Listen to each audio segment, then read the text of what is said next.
எங்க வந்திருக்கோம்? Under water வால் பட்டாயா. வாமா போலாமா?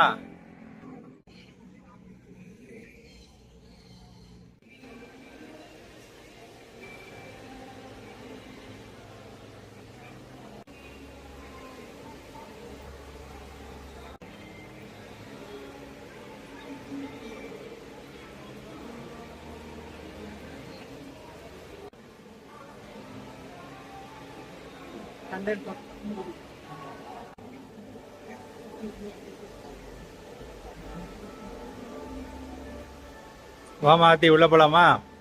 போலாம், அங்க பாருங்க.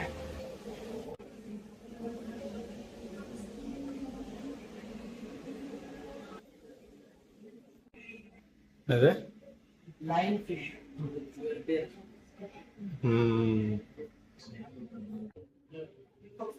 Neem neem. Line fish. வறுத்து கொடுத்தா நல்லா சாப்பிடலாம். எவ்வளோ பெரிய கிராப்.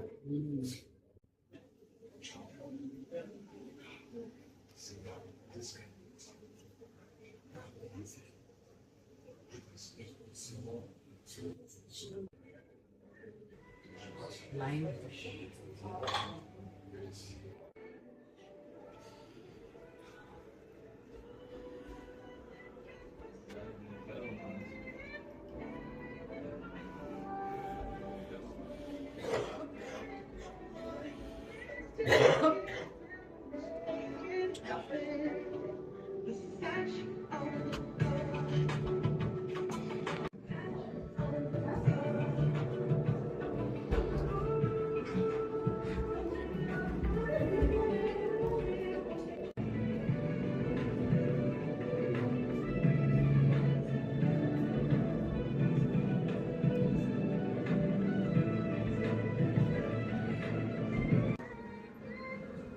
நிறைய ஸ்டிங்ரே இருக்கு இங்க.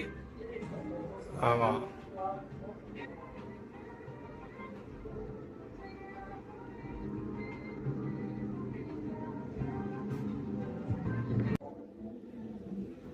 நம்ம வச்சிருக்காங்க இங்க. நான் வந்து டிராகனை பார்த்துட்டு இறந்து போன டிராகனை தான் வச்சுட்டாங்க போலன்னு ஆயிடுச்சு.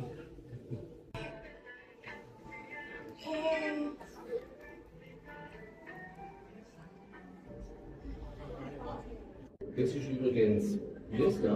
Ja. Schmiede. Wenn, இது செம பெருசுமா. wenn die Schiffe diesen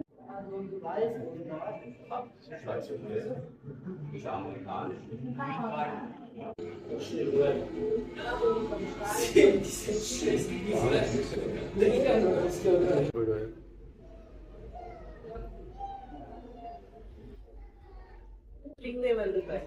எங்க? இந்த சைடு தான் வருது. ஆமா,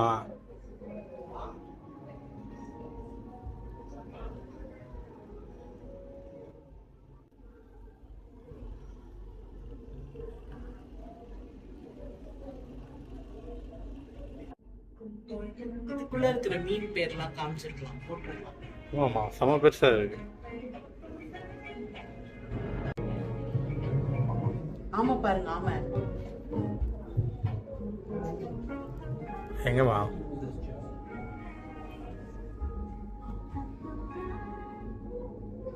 நிறைய இருந்தது.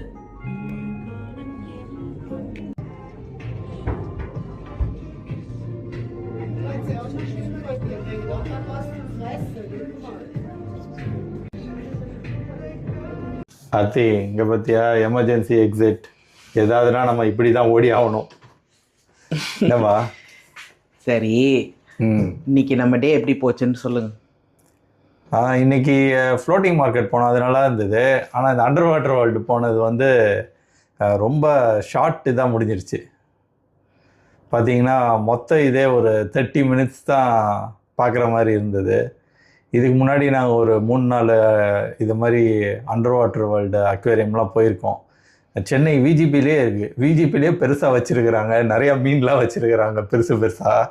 இங்கே போனால் மெயின் அட்ராக்ஷன் அந்த ஷார்க்கே பெருசாக அவங்கக்கிட்ட கிடையாது. ஷார்க்கை தவிர மற்ற மீனெல்லாம் கொஞ்சம் கொஞ்சம் வச்சுருக்கிறாங்க பெருசாக. ஆனால் எனக்கு தெரிஞ்சு டிக்கெட் எடுத்து அங்கே அதுக்காக போய் பார்க்குற அளவுக்கு அது வந்து ஒர்த்து கிடையாது. சும்மா ஒரு சின்ன அக்வேரியம் தான். எனக்கு தெரிஞ்சு ஒரு 3 டனல் வச்சுருக்குறாங்க நம்ம தலைக்கு மேலெலாம் ஃபிஷ் போகிறதுக்கு. அதெல்லாம் பார்க்க நல்லா இருக்குது. இவங்க ஃபிஷ்ஷஸ் கொஞ்சம் அதிகமாக ஆட் பண்ணணும். அப்புறம் அது ஃபீடிங் டைம்னு அது ஒரு 3:30க்கு வச்சுருக்குறாங்க. எல்லோரும் அந்த டைமுக்கெலாம் போக மாட்டாங்க. அதெல்லாம் அவங்க ஆன்லைனில் தெளிவாக போடணும். இந்த டைமுக்கு வந்தீங்கன்னா பார்க்கலான்னு சொல்கிற மாதிரி. மேபி அதெல்லாம் பார்த்துருந்தா கொஞ்சம் நல்லா இருந்திருக்கும், அந்த ஃபிஷ்ஷுக்கு ஃபீட் பண்ணுறதெல்லாம். அதெல்லாம் பார்க்க முடியல. மற்றபடி போனோம், அந்த அக்வேரியமை பார்த்தோம். ஒரு சின்ன இதாக முடிஞ்சிருச்சு, ஒரு 30 to 45 மினிட்ஸ்லேயே முடிஞ்சிருச்சு. அதுக்கப்புறம் அங்கேருந்து கிளம்பிட்டோம். எனக்கு தெரிஞ்சு பட்டாயா வந்தீங்கன்னா இதுக்குன்னு டைம் ஸ்பெண்ட் பண்ணி போகாதீங்க. ஏன்னா அங்க வந்து ஷார்க் இல்ல, பிக் ஷார்க் இருந்தா நல்லா இருந்திருக்கும். கொஞ்சம் சின்ன பேபி ஷார்க்ஸ் இருக்கு, சின்ன சின்ன மீன் இருக்கு. கிட்ஸ் எல்லாம் என்ஜாய் பண்ணுச்சு. ரொம்ப சின்ன குழந்தைங்களா என்ஜாய் பண்ணுச்சு. சின்ன பசங்க என்ஜாய் பண்ணுவாங்க. நானே வந்து அந்த டனல் போக போக லைக் பெருசா இருக்குமா, பெரிய ஷார்க் இருக்குமான்னு சொல்லிட்டே வந்தவர்கிட்ட பார்த்தா டப்புனு எக்ஸிட்னு வந்துருச்சு. ஆமா, அதுக்கப்புறம் அந்த அக்வேரியம்ல என்ன வைக்கிறதுன்னு தெரியாம சின்ன சின்ன பாம்பு, தவளை இதெல்லாம் வந்து வெளியில எக்ஸிட் ஆகும்போது வச்சிருக்கிறாங்க. அதெல்லாம் பார்க்க காமெடியாக தான் இருந்தது. இவங்க மெயின் எது அக்வேரியம்னா மெயினாக மீன் வைக்கணும், அதெல்லாம் வைக்காமல் விட்டாங்க. சரி, ஓகே, நெக்ஸ்ட் வீடியோவில் பார்க்கலாம். எஸ்.